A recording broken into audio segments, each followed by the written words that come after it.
Je n'avais jamais eu l'intention d'entrer chez lui ce jour-là. Tout a commencé par une erreur innocente, un simple acte de prévenance envers un voisin. Mon mari était parti tôt ce matin-là pour un voyage d'affaires, et je passais une autre journée solitaire à la maison, entre ménage et navigation distraite sur les réseaux sociaux. Vers midi, j'ai entendu un bruit étrange provenant de la maison de mon voisin. Au début, j'ai pensé qu'il s'agissait d'un problème de plomberie, mais le bruit persistait, un flot d'eau continu. Cela m'a inquiété. Ben vivait à côté depuis des années. Âgé de 60 ans, récemment veuf et vivant seul, c'était un homme gentil, toujours empreint d'une dignité silencieuse. Mon mari et moi échangions parfois quelques politesses avec lui, mais je ne pouvais pas dire que nous étions proches. Pourtant, je ne pouvais chasser l'idée que quelque chose n'allait pas. Peut-être était-il tombé? Sa porte d'entrée était légèrement entr'ouverte, ce qui a accentué mon inquiétude. J'ai frappé doucement en appelant. Bennett, vous allez bien? Aucune réponse. J'ai hésité, mal à l'aise à l'idée d'entrer sans permission, mais le bruit de l'eau devenait plus fort et mon imagination s'emballait. Et s'il était inconscient? Et s'il avait besoin d'aide? Le cœur battant, j'ai franchi le seuil. Le salon était propre et calme, avec une légère odeur de lotion après rasage flottant dans l'air. Suivant le bruit, je me suis dirigée vers la salle de bain. La porte était entr'ouverte, juste assez pour laisser s'échapper un peu de vapeur dans le couloir. Bennett? Ai-je appelé, plus fort cette fois. Et c'est là que je l'ai vu. Il était sous la douche, dos tourné, l'eau ruisselant sur ses épaules larges. Le miroir embué reflétait juste assez pour que je prenne conscience de la scène, sans l'avoir voulu. Mon souffle s'est coupé. J'étais figée, mortifiée par mon erreur. Avant que je ne puisse battre en retraite, il s'est légèrement tourné et m'a aperçue à travers le miroir. Ses yeux se sont écarquillés de surprise, mais au lieu de la colère ou de l'embarras, son expression est restée étonnamment calme. Rapidement, il a attrapé une serviette et l'a nouée autour de sa taille en sortant de la douche. Je suis désolée, ai-je balbutié, les joues en feu. J'ai entendu l'eau couler et j'ai cru qu'il y avait un problème. Il a laissé échapper un léger rire grave et rassurant. Ce n'est rien. J'aurais dû verrouiller la porte. Vous avez juste voulu être bienveillante. Sa réponse m'a désarmée. La plupart des gens auraient été agacés, mais lui semblait presque amusé. Il n'y avait aucune gêne dans son attitude, même avec l'eau perlant sur ses cheveux poivre et sel. En réalité, son calme me troublait encore plus. Je vais y aller, ai-je murmuré en reculant, gênée.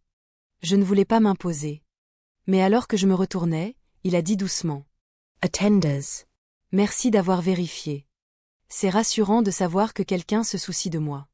Ces mots sont restés gravés dans mon esprit bien après mon retour à la maison. Je me répétais que ce n'était qu'un instant fugace, une rencontre sans conséquence. Mais au fond, je savais que quelque chose avait changé. Les jours suivants furent étranges, mêlant curiosité et malaise. J'évitais de croiser Bennett, trop embarrassé pour l'affronter, et pourtant, son image restait ancrée dans mon esprit. Ce n'était pas seulement son apparence, mais aussi son calme, sa gentillesse. Il n'avait montré ni colère ni inconfort, seulement de la compréhension. Un après-midi, alors que je taillais les arbustes dans mon jardin, sa voix m'a surprise. On dirait que vous avez la main verte, a-t-il dit en souriant, adossé à la clôture qui séparait nos terrains. Mon premier réflexe a été de marmonner une excuse et de fuir, mais son ton amical m'a désarmé. C'est plus une bataille qu'un talent, ai-je répondu en riant nerveusement. Il a ri à son tour et s'est penché un peu plus vers moi. Vous vous en sortez mieux que moi. C'était ma femme qui avait le don pour ça. Son expression s'est adoucie, un voile de tristesse passant furtivement dans ses yeux. J'ai laissé la plupart de ses plantes mourir. Je n'arrivais pas à m'en occuper. Il y avait une vulnérabilité dans sa voix qui m'a arrêté. Je peux vous aider, si vous voulez, ai-je proposé sans même y réfléchir. Et ainsi, tout a commencé. Les jours suivants, une sorte de routine s'est installée. Je passais 1 heure ou 2 dans son jardin, l'aidant à redonner vie au massif négligé. Il travaillait à mes côtés, partageant des souvenirs de sa femme disparue, de ses années d'enseignement et des voyages qu'il avait toujours rêvé de faire sans jamais en avoir l'occasion. Sa voix avait quelque chose d'apaisant, chaude et stable, comme une mélodie familière. Au début, cela semblait innocent, 2 voisins partageant un moment. Mais peu à peu, je me suis rendu compte que ses regards s'attardaient parfois un peu trop longtemps. J'ai remarqué la douceur dans son regard quand je riais, la manière dont nos mains se frôlaient lorsque nous travaillions ensemble. Et je ne pouvais nier le frisson qui me traversait à chaque contact. Un après-midi, alors que nous admirions le jardin désormais transformé, il m'a tendu un verre de limonade. Nos doigts se sont effleurés, et j'ai ressenti une décharge, comme si l'air entre nous avait changé. Un instant, aucun de nous ne bougea. Vous avez fait plus pour cet endroit que moi en des années, dit-il doucement, ses yeux fixés sur les miens. Ce n'est rien, ai-je répondu, la voix plus basse que je ne l'aurais voulu. Ce n'est pas rien, a-t-il insisté. Il y avait dans son ton quelque chose qui m'a coupé le souffle.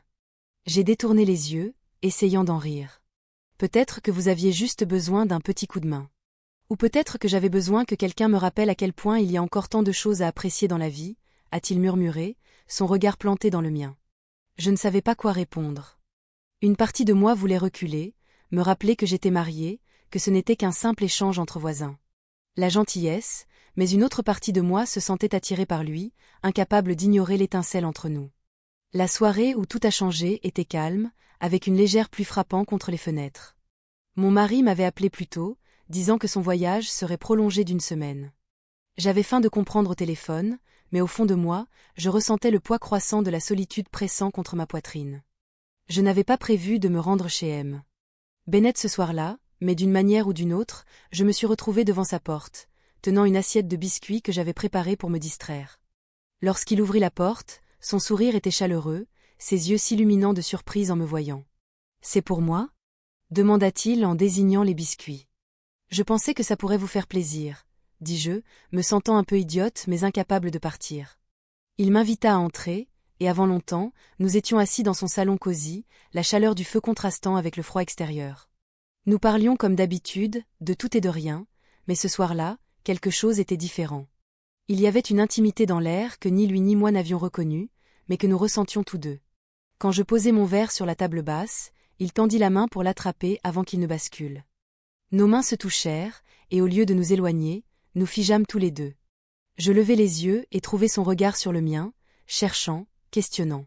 « Tu n'es pas obligé de rester si tu te sens mal à l'aise, » dit-il doucement, sa voix stable mais teintée d'hésitation. « Je ne me sens pas mal à l'aise, » murmurai-je, les mots s'échappant avant que je ne puisse les arrêter. C'était comme si un barrage avait éclaté. Il se pencha plus près, et je ne reculai pas.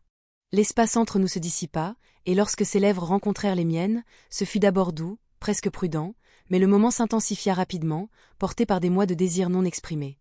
Je savais que c'était mal, chaque fibre de mon être criait que cela ne devrait pas se produire, mais à cet instant, rien d'autre ne semblait avoir d'importance, sauf la façon dont ses mains me tenaient, la façon dont son toucher me faisait me sentir vue, désirée, vivante. Le temps se brouilla, la pluie dehors devenait plus forte, mais à l'intérieur, tout était calme, sauf le bruit de nos respirations et le doux crépitement du feu.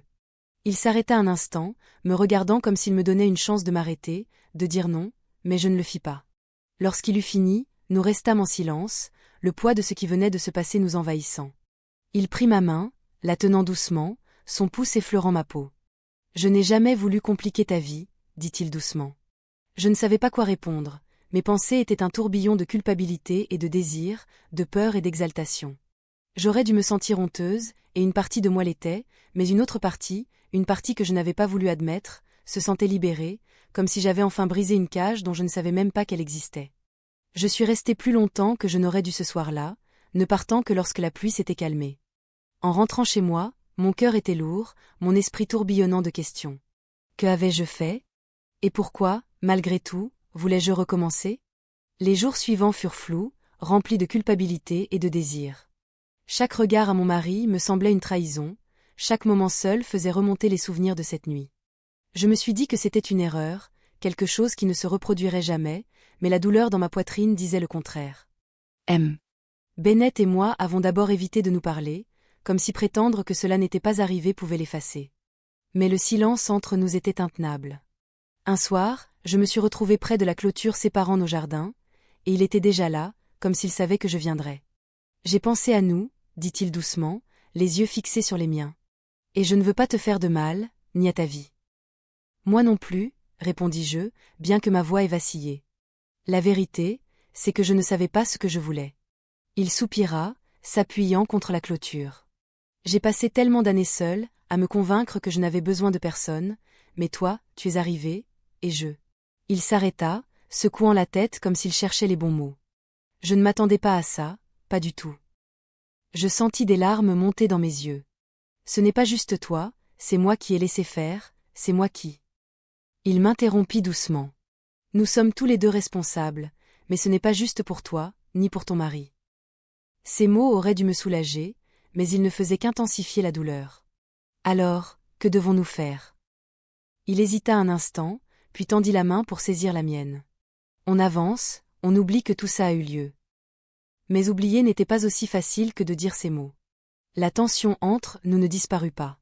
Même si nous essayions de garder nos distances, chaque rencontre accidentelle, chaque regard échangé, semblait être une plaie qui se rouvrait.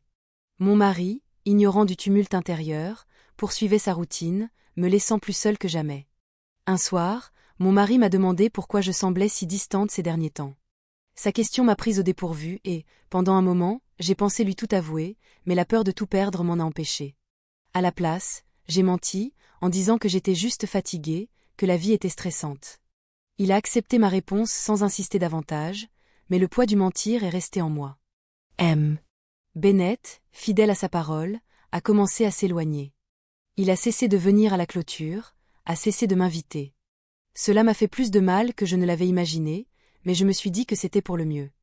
Je me suis concentrée sur mon mariage, essayant de reconstruire ce que j'avais laissé s'effondrer.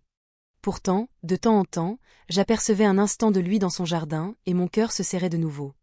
Les mois passèrent et la vie revint lentement à la normale, mais le souvenir de cette nuit, de ce que nous avions partagé, ne m'a jamais vraiment quitté. Il persistait dans les moments de silence, dans les espaces entre mes pensées. Je me demandais souvent s'il ressentait la même chose, s'il pensait encore à moi de la même manière que je pensais à lui. En fin de compte, il n'y a pas eu de clôture, pas de résolution nette, juste l'acceptation silencieuse que certaines décisions laissent des cicatrices et que certaines connexions, aussi fugaces soient-elles, vous changent à jamais.